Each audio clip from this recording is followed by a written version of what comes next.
Okay, so I didn't record that, so what we have here is just native Australian wildlife. So we've got some acacias, got a lot of eucalypts, and as you can see, these eucalypts are actually quite small and thin. So these soils are actually quite poor in nutrients. It is the Riddle Sandstone. So where I am,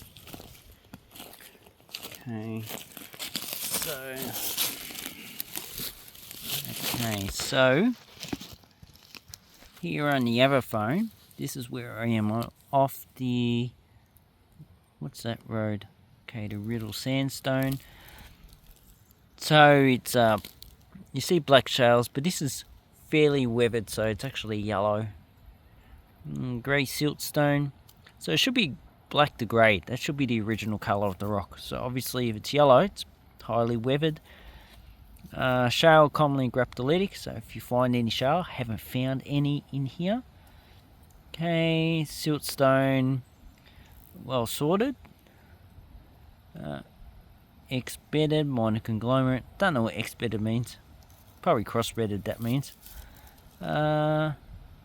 Means it would be top of a, no, in the middle of a boomer sequence. So you got the conglomerates, then you get the sandstones, then you get the cross bedding, and then you get the siltstones and the finer material up the top. Okay, so if you want to know whatever rock is around here, we have, so this is the Castlemaine Formation, so this is a lot older. So this is 485 to 458, and the Riddle Sandstone's 458 to 430, something like that, million years ago. So basically, go back. No, it doesn't want to. Yeah, so basically, this has been uplifted and it's been eroded. So the Riddle Sandstone's been eroded out of the formation. So that's basically what we're looking at there. And this probably has Castlemaine group underneath the Riddle Sandstone. And the yellow stuff that you see is all basalt. So it's in your volcanics. Then you got colluvium down south. So all this material is actually flowing down south. So we're talking about south is that way. So and you've got this little gully here. And it's not a permanent watercourse. It only flows when there's lots of rain. If there's just a small amount of rain, it won't be flowing. But it flows that way. You can gauge by the actual depth. So the hill is actually going that way.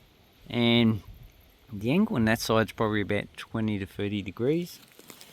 The hill on that side's probably about 30. It's actually a lot steeper. And as you can see, there's lots of regrowth with the rain we've had in the past few years. Lots of Cassinia. Most of the regrowth is acacias. That one's a eucalyptus. And there was pied carawongs that I saw before, and there should be other birds. So this probably doesn't have any koalas.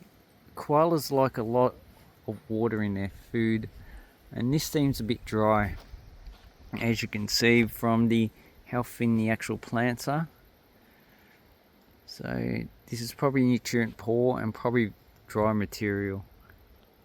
So the root system of the plant would have to go a fair way to actually encounter water.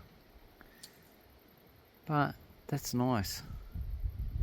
Anyway, let's have a look at some rocks. Obviously in the gully you're not going to find anything. It's all just regolith. So we go to the road cutting across the road. The road itself is actually all original material.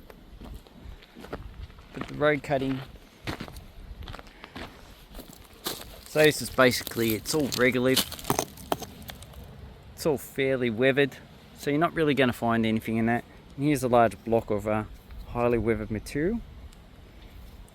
This has been endurinated, means that the iron oxide has made it a lot harder than what it should actually be. So that's why it's come out in blocks. you got all this leaf litter, and even if you go up the road, doesn't matter how far you go, you're just going to encounter the soil.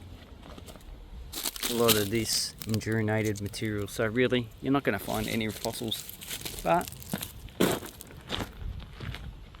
it's just a nice place to actually walk around.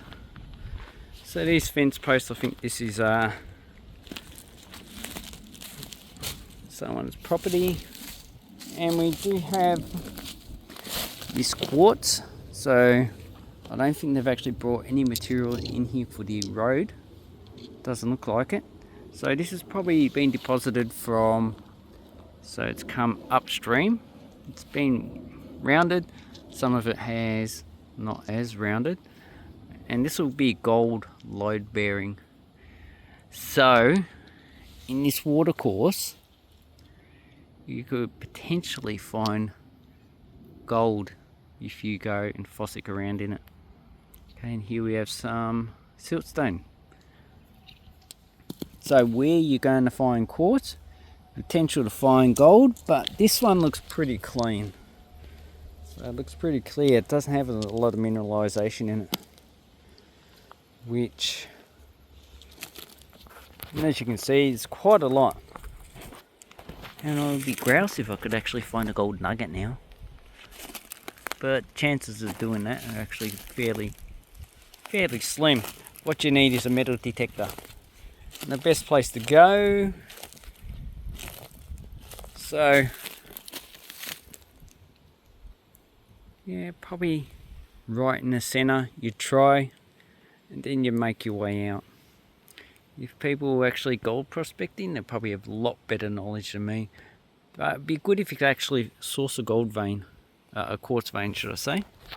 So a quartz vein would have the material running down, so you'd actually follow the quartz vein down, and you'd actually follow the river course down as well, because gold is a lot heavier than quartz, so it would be deposited the slightest chance of losing energy. Anyway, I hope you enjoyed my little tour of somewhere in outback Australia, which, yeah, I'm a bit parched actually, which it's a nice beautiful day, and I'm looking forward to Saturday. Saturday's going to be like 37 degrees.